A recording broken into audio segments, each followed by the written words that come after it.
बिस्मिल्लाहिर्रहमानिर्रहीम। क्लास ये हमारा सिलेबस है ऑर्गेनिक कैटालिसिस। ऑर्गेनिक कैटालिसिस में हमने डिफरेंट मेथड्स पढ़ लिए थे कि जो कैटालिसिस होती है वो किस तरह से होती है, और उसमें हमने एसिड बेस कैटालिसिस को इन डिटेल डिस्कशन कर लिया था। उसके अलावा हमने मेटल आयन कैटालिसिस के बारे में भी डिस्कशन कर ली थी। ठीक है, तो आज जो हमारा टॉपिक है वो है एसिमेट्रिक हाइड्रोजिनेशन। ठीक है, तो इसके बारे में हम देखते हैं, इंट्रोडक्शन देखेंगे कि एसिमेट्रिक हाइड्रोजिनेशन होती क्या है, इसके एप्लीकेशन क्या है, ये क्यों हम इस तरह की कैटालिसिस करवाते हैं। ठीक है, और इससे जो प्रोडक्ट बनता है वो उसकी वैल्यू क्या है, उसकी इम्पोर्टेंस क्या है।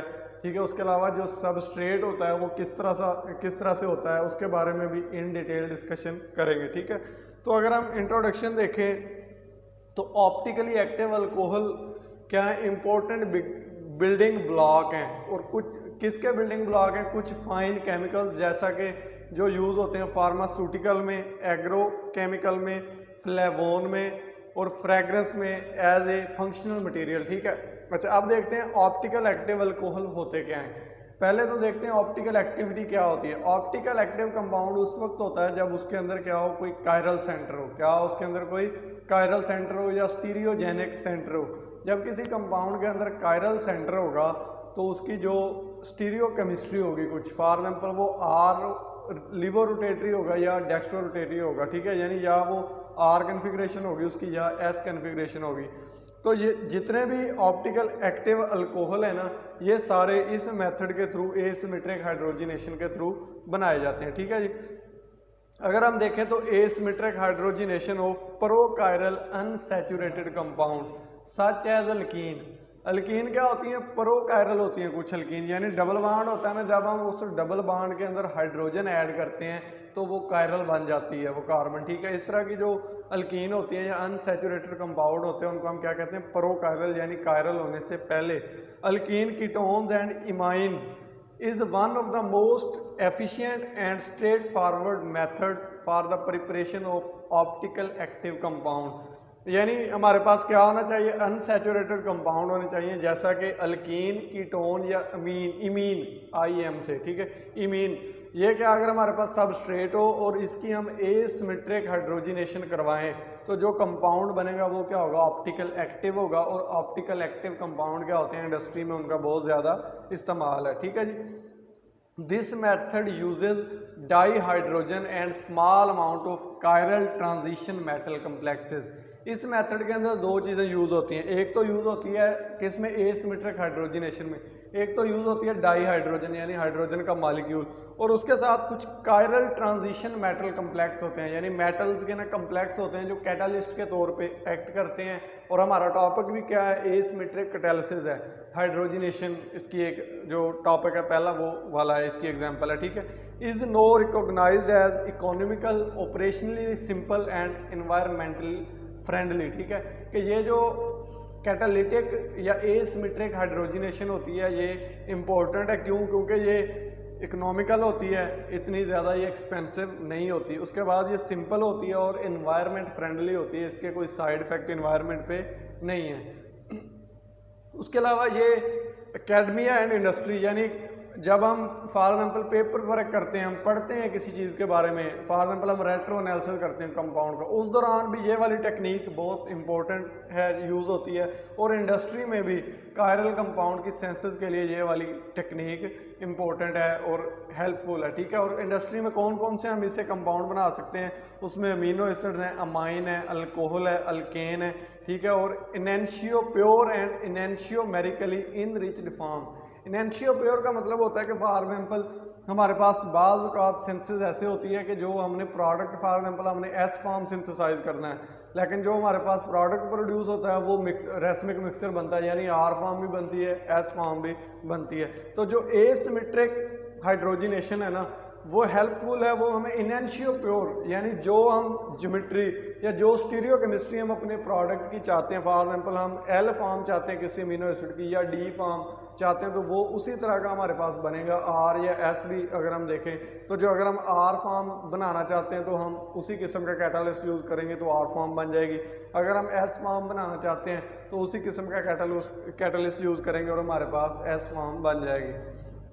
अच्छा जी, अब हम देखते हैं mechanism and stereo selectivity of asymmetric hydrogenation कि हमारे पास जो एसिमेट्रिक हाइड्रोजिनेशन होती है ना, उसका मैकेनिज्म क्या होता है और किस तरह से वो स्टीरियो केमिस्ट्री या स्टीरियो सेलेक्टिव प्रोडक्ट हमें देता है। तो पहला पॉइंट ये है the use of chiral catalyst to obtain high optical yield in the asymmetric hydrogenation of chiral olefinic substrate represent one of the most impressive achievement to date in catalytic selectivity. यानी इसमें हम क्या करते हैं, हम chiral catalyst use करते हैं और जो हमारा सबस्ट्रेट होता है वो होता है परोकायरल ओलिफिनिक सबस्ट्रेट। यानी परोकायरल होता है, उसमें डबल बॉन्ड होता है और उसके ऊपर हम कोई कायरल कैटालिस्ट यूज करते हैं तो उससे हमें क्या मिलते हैं, कायरल कंपाउंड मिलते हैं और उनकी जो स्टीरियो केमिस्ट्री होती है वो स्पेसिफिक होती है। एग्जाम्पल कुछ कायरल लिगेंड की आगे अगली स्लाइड में दी गई है, ठीक है, जो इस एसिमेट्रिक कैटालिटिक हाइड्रोजिनेशन में यूज हो सकते हैं लिगेंड। ठीक है, जो लिगेंड क्या होते हैं, ये कैटालिस्ट बनाने में रोल देते हैं और कैटालिस्ट के दो पार्ट होते हैं, एक मेटल और एक लिगेंड। ठीक है, तो ये लिगेंड आगे बताए गए हैं। These catalyst systems are impressive for stereoselectivity of enzymic catalysis। यानी एंजाइमिक कैटालिसिस भी जो होती है ना, उसमें भी स्टीरियो सेलेक्टिविटी रखनी पड़ती है, यानी एक स्पेसिफिक स्टीरियो केमिस्ट्री होनी चाहिए, उसके लिए भी ये कैटालिस्ट क्या होते हैं, इंपॉर्टेंट होते हैं। ठीक है जी, उसके बाद अगला पॉइंट है कि kinetic measurements are essential for the elucidation of any catalytic mechanism since catalysis by definition and significance is purely a kinetic phenomena. यानी जो कैटालिसिस होती है ना, अगर हम उसको डेफिनेशन के हिसाब से देखें या सिग्निफिकेंस के हिसाब से देखें तो वो प्योरली क्या है कि काइनेटिक फिनोमेना है। तो हमें रिएक्शन की काइनेटिक भी मेजर करनी पड़ेगी अगर हम कैटालिसिस का मैकेनिज्म देखना चाहते हैं। ठीक है, तो अगली स्लाइड में आपको मैं क्या दिखाऊंगा, लिगेंड दिखाऊंगा, कायरल लिगेंड, जो क्या करते हैं, मेटल के साथ अटैच होते हैं। जब वो मेटल के साथ अटैच हो जाएंगे तो उससे क्या बन जाएगा, एक कैटालिस्ट बन जाएगा। वो कैटालिस्ट क्या करेगा, वो एसिमेट्रिक हाइड्रोजिनेशन करवा देगा, हाइड्रोजन के मॉलिक्यूल को ऐड कर देगा। जब एसिमेट्रिक हाइड्रोजिनेशन हो जाएगी तो जो कंपाउंड बनेगा, जो पहले प्रोकायरल था, अब वो क्या बन जाएगा, कायरल। कायरल जब बन जाएगा तो वो ऑप्टिकल एक्टिव होगा। जब ऑप्टिकल एक्टिव होगा तो उसकी क्या होगी, बहुत ज़्यादा सिग्निफिकेंस है। फॉर एग्जाम्पल ये PAMP, ये पी क्या है, ये फास्फीन है। ठीक है, ये इसके साथ ये लगे हुए हैं। ठीक है, अब इसमें क्या है, ये वाला एक कायरल सेंटर है, इसमें ये क्या है, कायरल लिगेंड है और इस लिगेंड के साथ आके मेटल अटैच होगी तो ये पूरा कंप्लीट कैटालिस्ट बनेगा। अब इसमें यहाँ कायरल सेंटर है, यहाँ कायरल सेंटर है, ये DIOP। ठीक है, ये इनके एब्रीविएशंस है। ठीक है, आपने इनके लिगेंड आपको ये आने चाहिए, पता होना चाहिए कि ये PAMP क्या है। ठीक है, उसमें उसका स्ट्रक्चर क्या है, DIOP क्या है और उसका स्ट्रक्चर क्या है। ठीक है, उसके अलावा अगली BPPM। ठीक है, इसमें भी आपको नज़र आ रहे होंगे ये दो कायरल सेंटर हैं जहाँ स्टार बने हुए हैं। ठीक है जी, ये बेसिकली हैं क्या, ये लिगेंड है। कौन से लिगेंड है, ये कायरल लिगेंड है। ठीक है जी, उसके अलावा अगली स्लाइड पे DIPAMP, ये बहुत इंपॉर्टेंट लिगेंड है जो बहुत ज़्यादा यूज़ होता है कैटालिसिस में। DIPAMP ये उसका स्ट्रक्चर है और इसमें ये दो कायरल सेंटर स्टार जहाँ बने हुए हैं आपको नज़र आ रहे होंगे। ठीक है, और उसके बाद कायराफोस। ठीक है, ये भी एक क्या है, लिगेंड है जो यूज़ होता है और ये भी कायरल लिगेंड है। ठीक है, और उसके बाद प्रोफोस। ठीक है, 7 नंबर पे, इस पे भी एक कायरल सेंटर है, ये स्ट्रक्चर आपको नज़र आ रहा होगा। ठीक है, और उसके बाद एक लास्ट जो लिगेंड दिखाया गया वो है डाइफोस। ठीक है, इसमें भी ये आपको इसका स्ट्रक्चर नज़र आ रहा होगा। ठीक है, ये क्या आपको लिगेंड का स्ट्रक्चर नज़र आ रहा है। अब इस लिगेंड के साथ क्या होगा, कोई मेटल आके अटैच होगी तो वो कैटालिस्ट बन जाएगा। ठीक है जी, अब हम देखते हैं कि जो कैटालिस्ट यहाँ यूज़ होते हैं उसके कंपोजिशन क्या है, वो कैटालिस्ट किस तरह से बनता है। तो अगर हम देखें तो पार्ट ऑफ कैटालिस्ट, तो उसमें दो पार्ट होते हैं, एक होता है मेटल पार्ट और एक होता है लिगेंड पार्ट। ठीक है, आपने ये पहले पढ़ा होगा कि मेटल और लिगेंड आपस में मिलके एक उनमें कोऑर्डिनेशन बन जाती है, वो शेयर करते हैं इलेक्ट्रॉन्स को अपने को। ठीक है, तो उससे फिर क्या बनता है, वो कैटालिसिस में अपना रोल देते हैं। जैसा कि हमने, अगर आपको थोड़ा सा याद हो तो हमने पॉलीमराइजेशन में ज़ेगलर नेटा कैटालिस्ट पढ़ा था, उसमें भी इसी तरह का कुछ मिलते जुलते स्ट्रक्चर है। ठीक है, तो पहला क्या हो सकता है, जो मेटल पार्ट है वो या तो प्लाटीनम मेटल हो सकती हैं या सिंपल मेटल भी हो सकती हैं। ठीक है, platinum group metals, for example rhodium. ठीक है, रोडियम क्या है, फर्स्ट मेटल है to use in homogeneous asymmetric hydrogenation. ठीक है, सबसे पहली जो होमोजीनियस एसिमेट्रिक हाइड्रोजनेशन में मेटल यूज हुई थी वो कौन सी थी, रोडियम थी, ठीक है। और इसका टारगेट क्या था, rhodium generally required coordinating group close to olefin, यानी रोडियम इस तरह से एक्ट करता है कि इसके पास क्या होती है, जो इसके साथ ओलिफिन एक डबल बॉन्ड है ना, जिसकी इसने हाइड्रोजनेशन करवानी है इस कैटालिस्ट ने, उसका जो डबल बॉन्ड वाला ग्रुप है, यानी जो इलेक्ट्रॉनिक क्लाउड है वो इसकी कोऑर्डिनेशन में होना चाहिए, यानी वो इसके करीब होना चाहिए। तो इस तरह से ये एक्ट करता है, इसका मैकेनिज्म आगे जाके देखते हैं। While this requirement is a limitation, many classes of substrate poses such functionalization, for example unsaturated amide, बाज़ औक़ात हमारे ग्रुप में हमारे सबस्ट्रेट में ओलिफिन एक डबल बॉन्ड नहीं होता, लेकिन उसमें अमाइड होता है, अनसैचुरेटेड होता है, उसमें डबल बॉन्ड होता है, ठीक है। तो ये क्या है, इसकी लिमिटेशन है, ठीक है। तो इसके लिए फिर क्या करते हैं हम, रुथेनियम, ठीक है, ये भी एक और मेटल है, रुथेनियम मेटल यूज़ करते हैं। और ये जो मेथड होता है ना बाकियों के लिए, वो होता है न्यूरी एसिमेट्रिक हाइड्रोजनेशन, ठीक है। ये इसका एक नाम है साइंटिस्ट के नाम से, इसके इस तरह से हम क्या करते हैं, उसकी हाइड्रोजनेशन करवाते हैं। दूसरी होती है बेस मेटल हो सकती हैं मेटल, पहली कौन सी मेटल हमने पढ़ी, प्लाटिनियम ग्रुप मेटल, दूसरी मेटल कौन सी हो सकती है, base metal. For example iron क्या है, is a popular research target for many catalytic process owing largely to its low cost, low toxicity relative to other transition metal, यानी हम iron को भी यूज़ कर सकते हैं क्योंकि ये लो कॉस्ट होती है इसकी, और इसकी टॉक्सिसिटी भी क्या होती है, कम हो सकती है, ठीक है। Asymmetric hydrogenation method using iron have been realised although in terms of rate and selectivity they are inferior to catalyst based on precious metal, ठीक है। जो हमारे पास ट्रांजिशन मेटल है ना, उसके हिसाब से जो इसकी सिलेक्टिविटी होती है वो इतनी अच्छी नहीं होती, लेकिन बाज़ औक़ात इन सम केसेस स्ट्रक्चरली इल डिफाइंड नैनो पार्टिकल, यानी ऐसे नैनो पार्टिकल बन जाते हैं जिनका कोई भी डेफिनेट स्ट्रक्चर नहीं होता, लेकिन हमें कंपाउंड ही उस तरह का चाहिए होता है कि उसका डेफिनेट स्ट्रक्चर नहीं होना चाहिए, ठीक है। अगर इस तरह की हमने सेंसेस करवानी हो तो फिर हम आयरन को भी क्या कर सकते हैं, मेटल के तौर पे यूज़ कर सकते हैं। उसके बाद दूसरी जो होती है वो होती है लिगेंड, ठीक है। लिगेंड होता है दूसरा पार्ट कैटालिस्ट का, पहला पार्ट क्या होता है, मेटल, दूसरा पार्ट लिगेंड। लिगेंड क्या होते हैं, अमूमन ये फॉस्फीन लिगेंड होते हैं, chiral phosphine ligand, specially C2 symmetric ligands are the source of chirality, ठीक है। ये कायरलिटी का सोर्स होते हैं, ठीक है। It is in most asymmetric hydrogenation catalyst, जैसे कि आपको पहले मैंने 8 वो लिगेंड बताए हैं, उनमें भी मैंने आपको बताया कि कायरल सेंटर होता है, तो ये उसमें भी पी जो ग्रुप है वो फास्फीन को ज़ाहिर कर रहा है। तो ये जो फास्फीन लिगेंड होते हैं ये अमूमन यूज़ होते हैं, BINAP लिगेंड इनमें से वेल नोन है। और इसको फर्दर हम लिगेंड को मोनोडेंटेट या बाईडेंटेट, यानी अगर उसका एक साइड हो, एक साइड से वो लिगेंड मेटल के साथ अटैच हो रहा हो तो वो मोनोडेंटेट, अगर वो दोनों साइडों से अटैच हो रहा हो तो उसको बाईडेंटेट या पॉलीडेंटेट लिगेंड भी होते हैं, ठीक है जी। उसके बाद फर्दर जो हमारे पास हाइड्रोजनेशन है, एसिमेट्रिक हाइड्रोजनेशन, उसकी 2 क्लासेस हैं।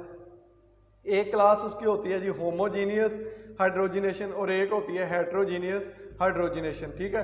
तो अब हम देखते हैं कि होमोजीनियस हाइड्रोजनेशन क्या होती है। होमोजीनियस जैसा कि नाम से ज़ाहिर है, होमोजीनियस में क्या होता है, सॉरी ये थोड़ी डिस्टर्बेंस हो गई है, हाँ जी। कितनी तरह की कैटालिसिस हो सकती है, 2 तरह की, एक कौन सी, होमोजीनियस हाइड्रोजनेशन, और दूसरी कौन सी हो सकती है, हेट्रोजीनियस हाइड्रोजनेशन, ठीक है। और इन दोनों में क्या फ़र्क है वो हम अभी देखते हैं। मैं ये स्लाइड्स थोड़ी सी 1 मिनट सेटिंग कर लूँ।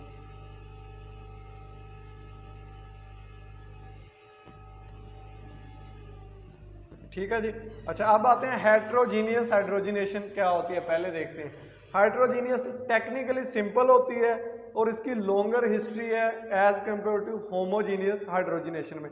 इन 1956 में एकाहोरी ईट आल, एक साइंटिस्ट है, उसका ग्रुप है, उसने रिपोर्ट किया asymmetric hydrogenation of azlactone in the presence of silk fibroin supported. ये क्या है, कैटालिस्ट है, सिल्क फाइब्रोइन स्पोर्टेड कैटालिस्ट है। और उसमें क्या किया, उसने एजालेक्टोन को कन्वर्ट किया, उसकी कैटालिसिस करवाई। ये एज़ाइलेक्ट्रॉन आपको नज़र आ रहा होगा। तो इसकी जब कैटालिसिस होती है इसमें ये वाला डबल बॉन्ड है, ठीक है। तो जब इसकी एसिमेट्रिक हाइड्रोजनेशन होगी तो यहाँ क्या आ जाएगा, यहाँ हाइड्रोजन इंसर्ट हो जाएगा और यहाँ भी हाइड्रोजन इंसर्ट हो जाएगा और यहाँ क्या बन जाएगा, कायरल सेंटर बन जाएगा, ठीक है।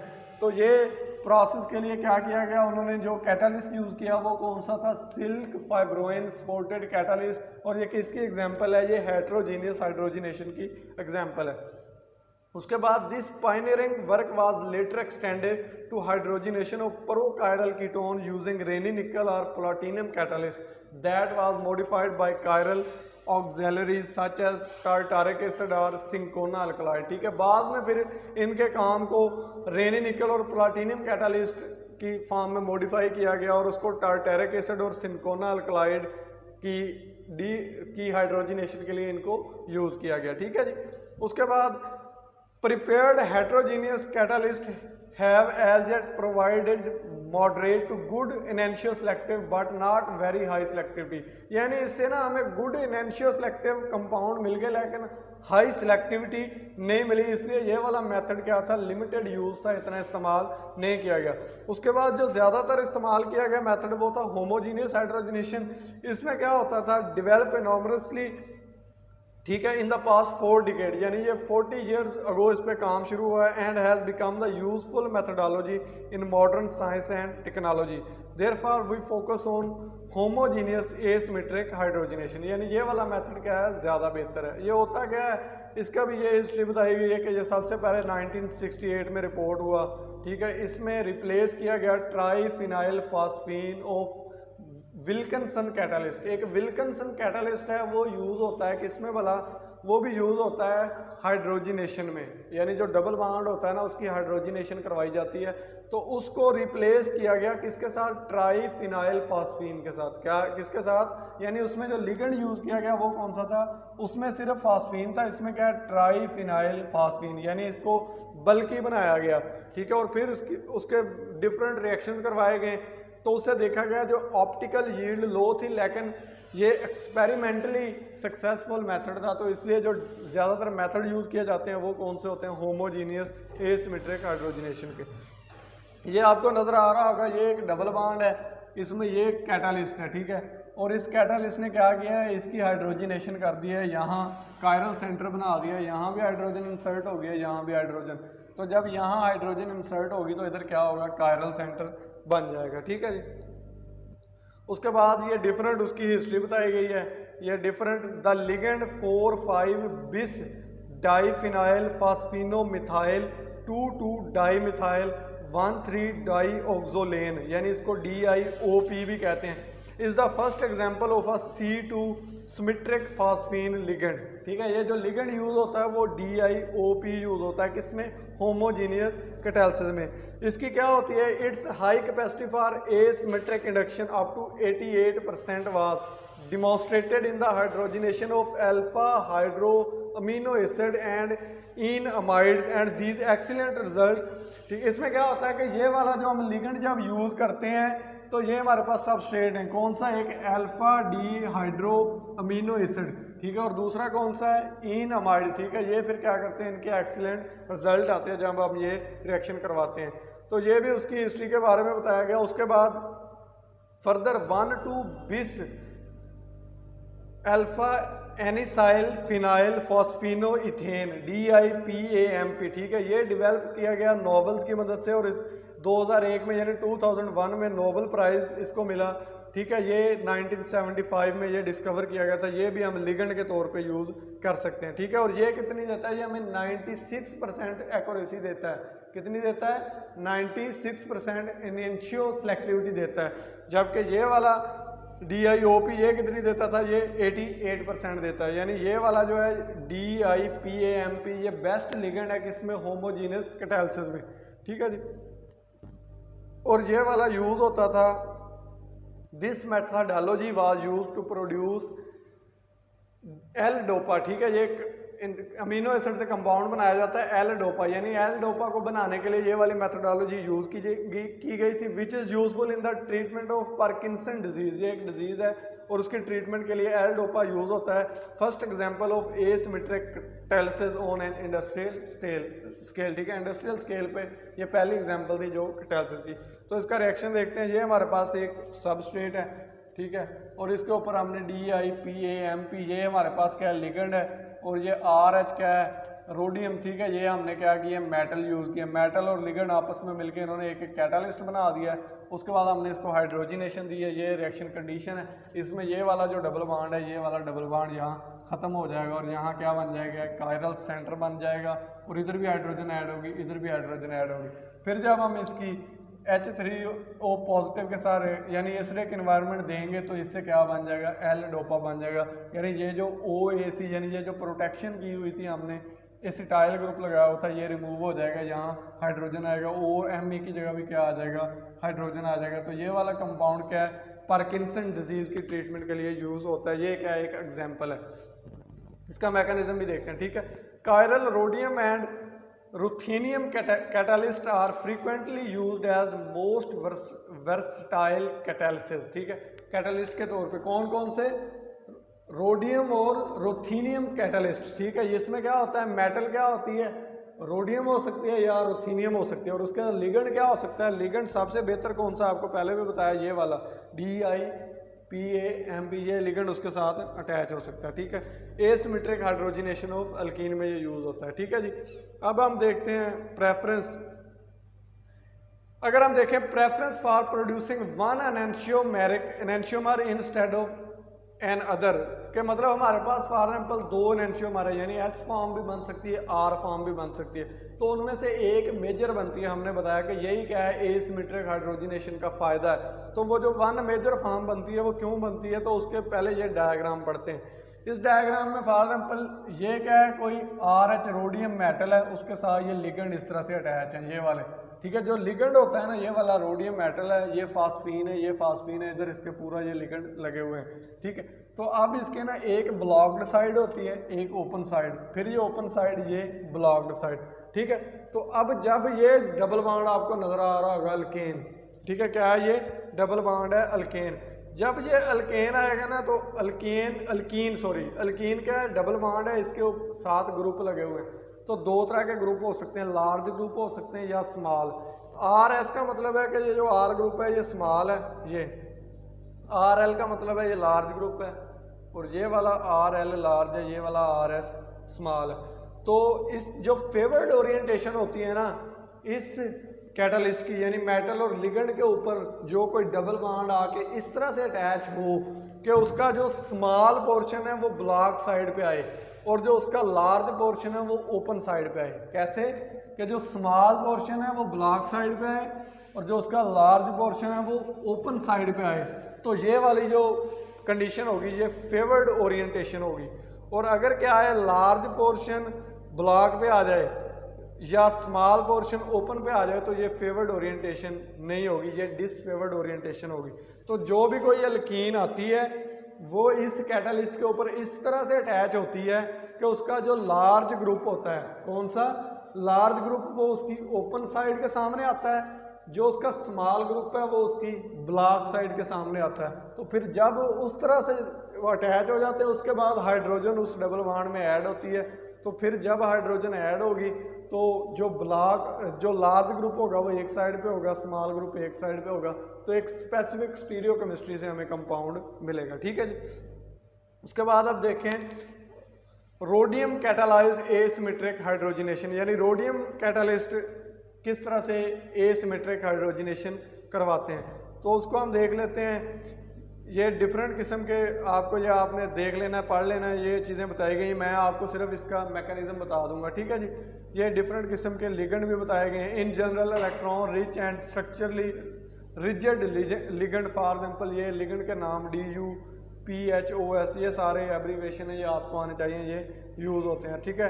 Rhodium catalyst also use for hydrogenation of itaconic acid derivative, enol ester और इथीन फॉस्फोनेट के लिए भी यूज़ होते हैं, ठीक है। फॉर एग्जाम्पल अब ये देखो, ये रोडियम है, इसमें 2 तरह की हाइड्रोजनेशन हो सकती है।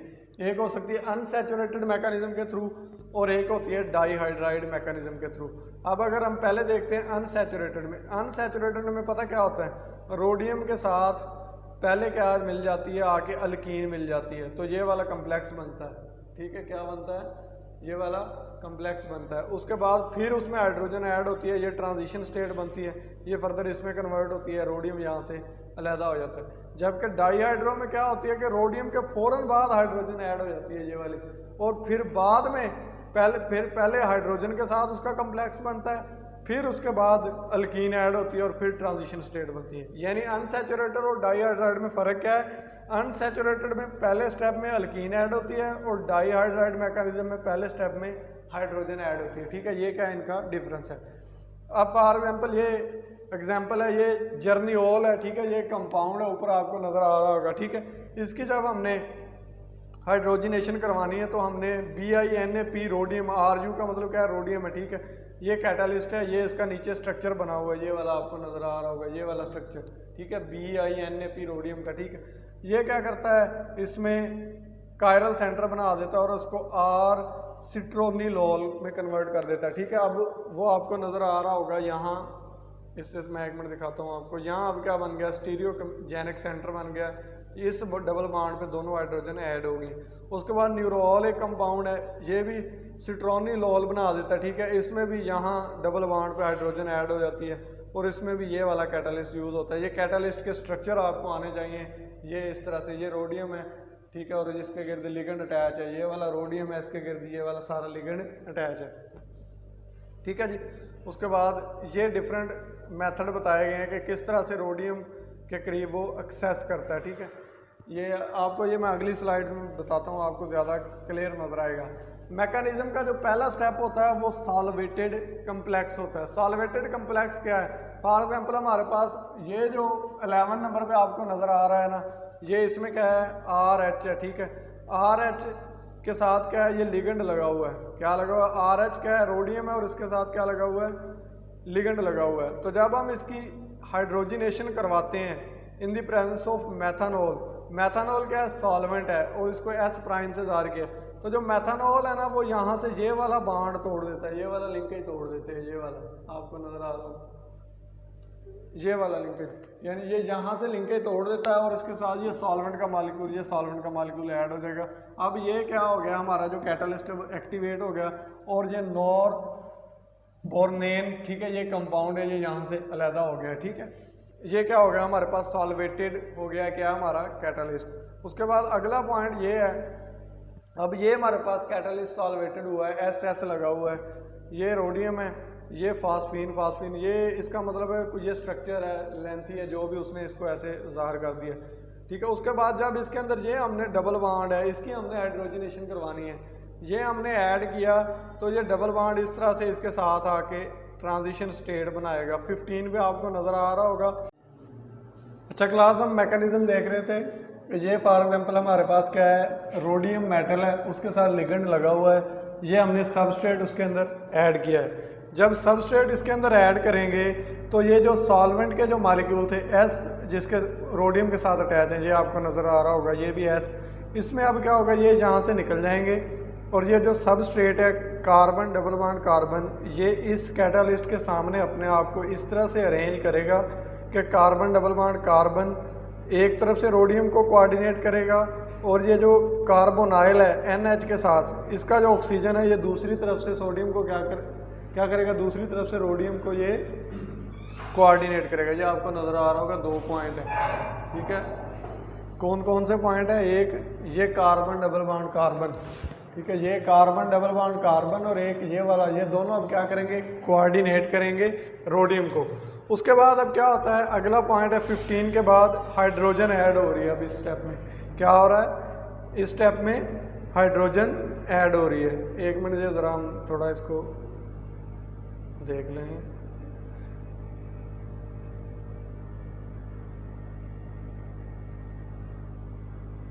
अच्छा जी, अब आपको नज़र आएगा, देखें अब आपको नज़र आ रहा होगा, ये रोडियम है, इसमें एक तरफ ये कार्बन डबल बॉन्ड कार्बन इसको कोऑर्डिनेट कर रहा है, दूसरी तरफ ये कार्बोनाइल का जो ऑक्सीजन है ये रोडियम को कोऑर्डिनेट कर रहा है। अब इसके अंदर हाइड्रोजन ऐड हो गई है, तो हाइड्रोजन क्या, रोडियम क्या होता है, ये अगर इसकी ऑक्सीडेशन स्टेट +1 होती है तो 4 बॉन्ड बनाता है, जब इसकी ऑक्सीडेशन 3 स्टेट +3 होती है तो ये 6 बॉन्ड बनाता है।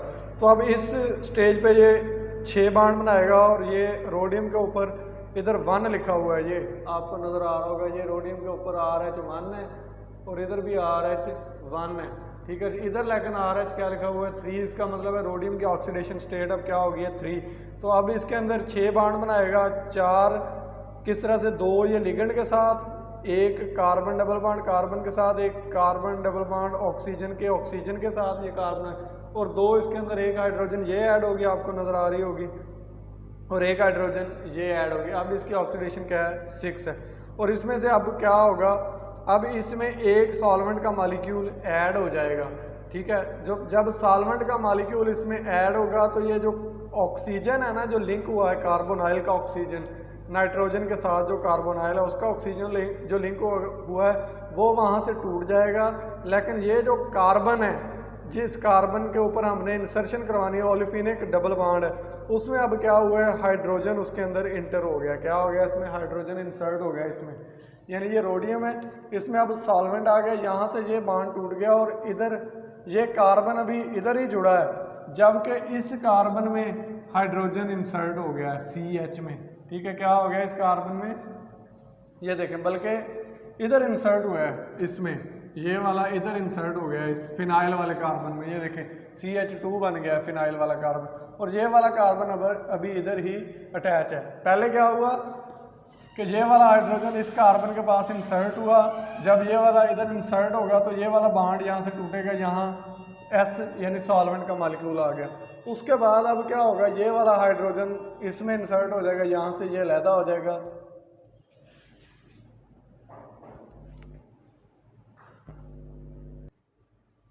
अच्छा। उसके बाद ये 17 फिर कन्वर्ट होता है दोबारा 14 में, ये कैटलिस्ट दोबारा हासिल हो जाता है, और ये अब हमारे पास जो कार्बन हमारे पास यहाँ ये वाला कार्बन है, ये क्या है, कायरल कार्बन है, ये क्या है हमारे पास एक्टिव कंपाउंड एक हमें हासिल हो गया है। ये क्या है, सारा मैकेनिज्म है, आपको नज़र आ रहा होगा किस तरह से रोडियम कैटालिस्ट मैकेनिज्म में एसिमेट्रिक हाइड्रोजनेशन करवाता है। अब हम कुछ इसकी एग्जांपल देखते हैं। Asymmetric hydrogenation for the senses of amino acid, amino acid की सेंसेस कैसे, for example alpha acyl amino acrylate को जब हम, ये रोडियम कैटालिस्ट है, ठीक है, ये कैटालिस्ट बना हुआ है, ठीक है, जब हम इस कैटालिस्ट में हम इसकी करवाते हैं तो हाइड्रोजनेशन करवाते हैं, तो ये जो डबल बॉन्ड है, इस डबल बॉन्ड में हाइड्रोजन दोनों तरफ इंसर्ट हो जाता है और ये हाइड्रोजन वेज पे आता है, ठीक है। ये क्या है, यहाँ लिगेंड है, और ये क्या है, ये कोऑर्डिनेशन हुई पड़ी है इस लिगेंड की, ठीक है, ये DIPAMP लिगेंड है, ठीक है। अब लिगेंड क्या हो गया, इस मेटल के अंदर, रोडियम मेटल इसके अंदर लिगेंड के अंदर इंसर्ट हो गया। अब ये क्या बन गया, कोऑर्डिनेटेड लिगेंड मेटल कॉम्प्लेक्स बन गया, कैटालिस्ट बन गया, ठीक है। उसके बाद ये कैटालिस्ट क्या होगा, एक्टिवेट होगा। जब ये एक्टिवेट होगा तो इसका मैकेनिज्म क्या होगा, ठीक है, इसमें 2 फॉर्म बन सकती हैं, ठीक है। पहली फॉर्म कैसी है, पहली फॉर्म इस तरह से हो कि ये जो कंपाउंड है हमने जिसकी हाइड्रोजनेशन करवानी है वो इस तरह से अटैच हो, यानी उसका एक डबल बॉन्ड इधर से रोडियम को कर रहा है, ये जो ऑक्सीजन, ये देखें, ये डबल बॉन्ड इधर कोऑर्डिनेट कर रहा है, ये ऑक्सीजन इधर कोऑर्डिनेट कर रहा है। इसमें भी क्या है, इसमें डबल बॉन्ड इधर से कोऑर्डिनेट कर रहा है, ऑक्सीजन इधर से। याद रखना है हमेशा कोऑर्डिनेशन 2 चीज़ें करेंगी, एक ये वाला डबल बॉन्ड और दूसरा कार्बोनाइल का ऑक्सीजन, और कार्बोनाइल कौन सा, नाइट्रोजन के साथ वाला। तो अब इनमें से जो स्टेबल फॉर्म है वो ये वाली फॉर्म है स्टेबल। उसकी स्टेबिलिटी की वजह क्या है, उसकी स्टेबिलिटी की वजह ये है कि इसमें ये जो फिनाइल ग्रुप है ये इस साइड पे है, ठीक है, जबकि इसमें फिनाइल ग्रुप इसी साइड पे है, तो स्टेरिक हिंड्रेंस इस तरह से हो सकती है। तो उससे फिर क्या होगा, ये स्टेबल ज़्यादा है तो लेस रिएक्टिव है, ये कम स्टेबल है तो रिएक्टिव ज़्यादा है, ठीक है। उससे फिर हमें क्या मिल जाएगा, हमारा प्रोडक्ट मिल जाएगा, ठीक है जी। उसके बाद आगे चलते हैं, कीटोन की रिडक्शन। फॉर एग्जांपल ये कीटोन है, हमने इधर रिडक्शन करवा दी, इधर OH ये हमने अल्कोहल बना दिया, ठीक है। तो इसके लिए भी हमने ये जो यूज़ किया है कैटालिस्ट, वो नीचे इधर बना हुआ आपको नज़र आ रहा है, ठीक है। उसके अलावा कीटोन रिडक्शन के लिए दोबारा ये मैकेनिज्म दिखाया गया आपको कि ये हमारे पास क्या है, कैटालिस्ट है रोडियम, ठीक है, और इसके साथ क्या दो इसका मैकेनिज्म थोड़ा सा अलग है।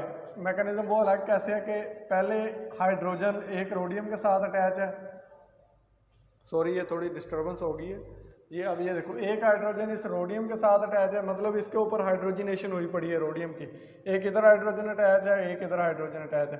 तो ये जो इनकमिंग कीटोन है वो इस तरह से आएगा कि वो एक हाइड्रोजन ये रोडियम से लेगा और दूसरा हाइड्रोजन इस नाइट्रोजन से लेगा, ठीक है। तो उसके बाद फिर वो ये वाला प्रोडक्ट बना देगा, ठीक है जी। ये क्या था हमारा आज का लेक्चर था, it was all about asymmetric hydrogenation, ठीक है। उसके लिए जो रोडियम एक मेटल यूज़ होती थी और जो रोडियम का कैटलिस्ट यूज़ होता है, उसकी जितनी भी डिटेल थी वो हमने आज के लेक्चर में डिस्कस कर ली है। तो इसके बाद जो अगला लेक्चर होगा वो हम उसके बाद जो हमारा नेक्स्ट टॉपिक होगा उसको पढ़ेंगे। तब तक के लिए अल्लाह हाफिज़, थैंक यू सो मच।